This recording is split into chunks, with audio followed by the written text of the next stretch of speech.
നടി അൻസിബ ഹാസന്റെ പരാതിയിൽ ടിനി ടോമിന്റെ മൊഴിയെടുത്ത് കടവന്ത്ര പോലീസ്. അൻസിബ മതം മാറ്റാൻ ശ്രമിച്ചെന്ന് താൻ പറഞ്ഞിട്ടില്ല എന്ന് ടിനി ടോം മൊഴി നൽകി. വ്യക്തിവൈരാഗ്യത്തെ തുടർന്നുള്ള പരാതിയാണെന്നും ടിനി ടോം നേരത്തെ അമ്മ പ്രസിഡന്റ് ശ്വേതാ മേനന്റെ മൊഴി പോലീസ് രേഖപ്പെടുത്തിയിരുന്നു. അന്വേഷണ റിപ്പോർട്ട് ഉടൻ സമർപ്പിക്കും. വിഷ്ണു സുരേഷ് ചേർന്നു. വിഷ്ണു, അതിനിടയിൽ പോലീസ് ആരെയോ പോയി സമീപിച്ച് അൻസിബ മതം മാറ്റം നോക്കിയിട്ടുണ്ടോ എന്ന് ചോദിക്കുകയും ഇല്ല എന്ന മറുപടി എടുക്കുകയും ചെയ്തതിന്റെ കുട്ടൻസാണ് പിടികിട്ടാത്തത്. വിഷ്ണു,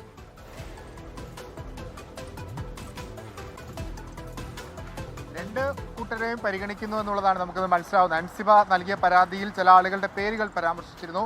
രാജീവ് കൊടപ്പനക്കുന്നേൽ എന്ന പ്രൊഡക്ഷൻ കൺട്രോളുടെ മകനെ മതം മാറ്റാൻ താൻ ശ്രമിച്ചു എന്ന് ടിനി ടോം പറഞ്ഞു എന്നുള്ളതായിരുന്നു പ്രധാനപ്പെട്ട ആരോപണം. ആ ഒരു പശ്ചാത്തലത്തിലാണ് പ്രൊഡക്ഷൻ കൺട്രോളുടെ മകന്റെ അടക്കം മൊഴി രേഖപ്പെടുത്തിയത്. പക്ഷേ അത്തരത്തിലൊരു അനുഭവം അൻസിബയിൽ നിന്ന് തനിക്കുണ്ടായില്ല എന്നുള്ളതായിരുന്നു മൊഴി.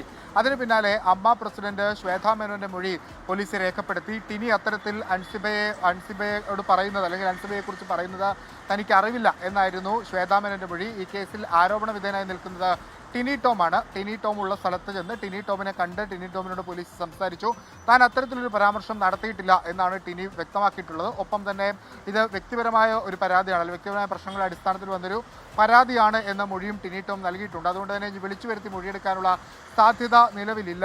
ആ ഒരു പശ്ചാത്തലത്തിൽ ഇനിയിപ്പോൾ ഈ പരാതിയിന്മേൽ പ്രാഥമിക അന്വേഷണ റിപ്പോർട്ട് കമ്മീഷണർക്ക് കൈമാറും.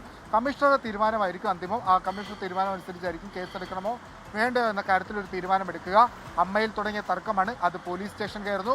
പോലീസ് സ്റ്റേഷൻ കഴിഞ്ഞ് അത് കോടതിയിലേക്ക് എത്തി നിൽക്കുന്നു എന്നുള്ളതാണ് ഒരു താരസംഘടനയുടെ ഗതികേട്. ഹാഷ്മി, ഓക്കെ.